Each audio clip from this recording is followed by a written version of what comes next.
नमस्कार दोस्तों, स्वागत है आपका फिर से हमारे आध्यात्मिक ज्ञान चैनल में। तो दोस्तों, आज आपके लिए लेकर आए हैं हम भगवान विष्णु और माता लक्ष्मी जी की कहानी। तो दोस्तों, इस कहानी में अंत तक बने रहें। तो दोस्तों, एक बार भगवान विष्णु जी शेषनाग पर बैठे बैठे बोर हो गए और उन्होंने धरती पर घूमने का विचार मन में किया। वैसे भी कई साल बीत गए थे, धरती पर आए और वह अपनी यात्रा की तैयारी में लग गए। स्वामी को तैयार होता देखकर लक्ष्मी माँ ने पूछा, आज सुबह सुबह कहाँ जाने की तैयारी हो रही है? विष्णु जी ने कहा, हे लक्ष्मी, मैं धरती लोक पर घूमने जा रहा हूँ। तो कुछ सोचकर लक्ष्मी ने कहा, हे देव, क्या मैं भी आपके साथ चल सकती हूँ? भगवान विष्णु ने 2 पल सोचा, फिर कहा, एक शर्त पर। तुम मेरे साथ चल सकती हो। तुम धरती पर पहुंचकर उत्तर दिशा की ओर बिल्कुल मत देखना। इसके साथ ही माता लक्ष्मी ने हाँ कह के अपनी बात मनवा ली और सुबह सुबह माँ लक्ष्मी और भगवान विष्णु धरती पर पहुंच गए। अभी सूर्य देवता निकला भी नहीं था। रात बरसात होकर अठी थी। चारों ओर हरियाली ही हरियाली थी। उस समय चारों ओर बहुत शांति थी और धरती बहुत ही सुंदर दिख रही थी। और माँ लक्ष्मी मंत्रमुग्ध होकर धरती को देख रही थी और भूल गई कि पति को क्या वचन देकर आई है, और चारों ओर देखती हुई कब तक उत्तर दिशा की ओर देखने लगी, पता ही नहीं चला।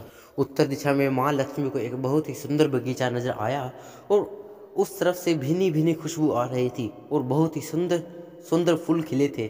यह एक फूलों का खेत था और माँ लक्ष्मी बिना सोचे समझे उस खेत में गई और एक सुंदर सा फूल तोड़ लाई। लेकिन यह क्या, जब माँ लक्ष्मी भगवान विष्णु के पास वापस आई तो भगवान विष्णु की आंखों में आंसू थे और भगवान विष्णु ने माँ लक्ष्मी को कहा कि कभी भी किसी से बिना पूछे उसका कुछ भी नहीं लेना चाहिए, और साथ ही अपना वचन भी याद दिलाया। माँ लक्ष्मी को अपनी भूल का पता चला तो उन्होंने भगवान विष्णु से इस भूल की माफ़ी मांगी। तो भगवान विष्णु ने कहा कि जो तुमने जो भूल की है उसकी सज़ा तो तुम्हें ज़रूर मिलेगी।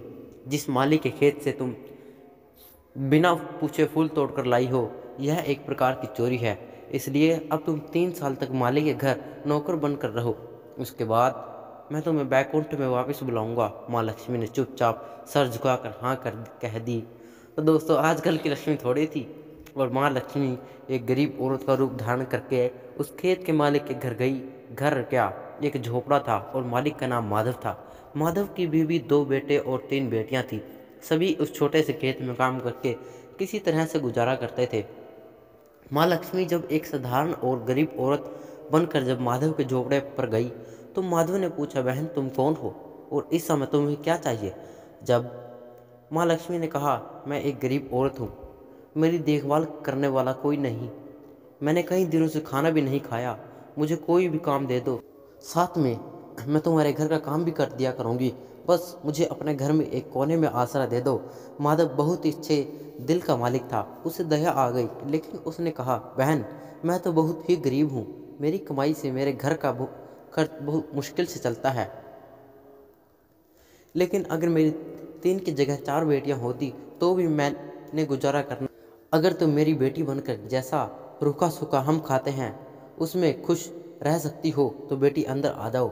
माधव ने माँ लक्ष्मी को अपने झोपड़े में शरण दे दी और माँ लक्ष्मी 3 साल उस माधव के घर पर नौकरानी बनकर रही।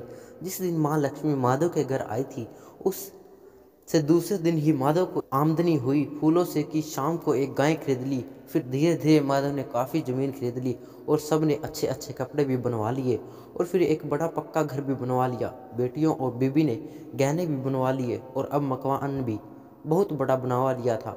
माधव हमेशा सोचता कि मुझे यह सब इस महिला के आने के बाद मिला है। इस बेटी के रूप में मेरी किस्मत आ गई है मेरी। और अब 2-4 साल बीत गए थे, लेकिन माँ लक्ष्मी अब भी घर में और खेत में काम करती थी।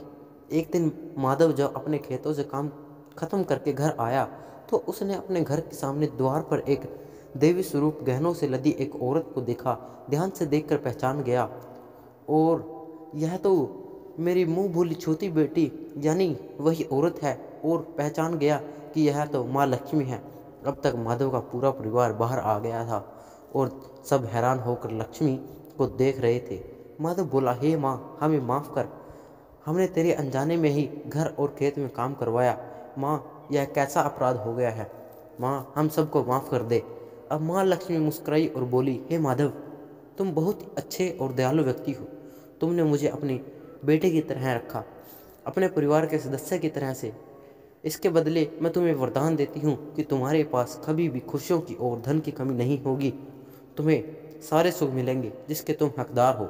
और फिर माँ अपने स्वामी के द्वारा भेजे गए रथ में बैठकर बैकुंठ धाम चली गई। तो दोस्तों, ये थी आज की कहानी। अगर आपको ये कहानी पसंद आई हो तो कृपया हमारे चैनल को सब्सक्राइब जरूर करें और अपने दोस्तों के साथ शेयर करना ना भूलें। धन्यवाद।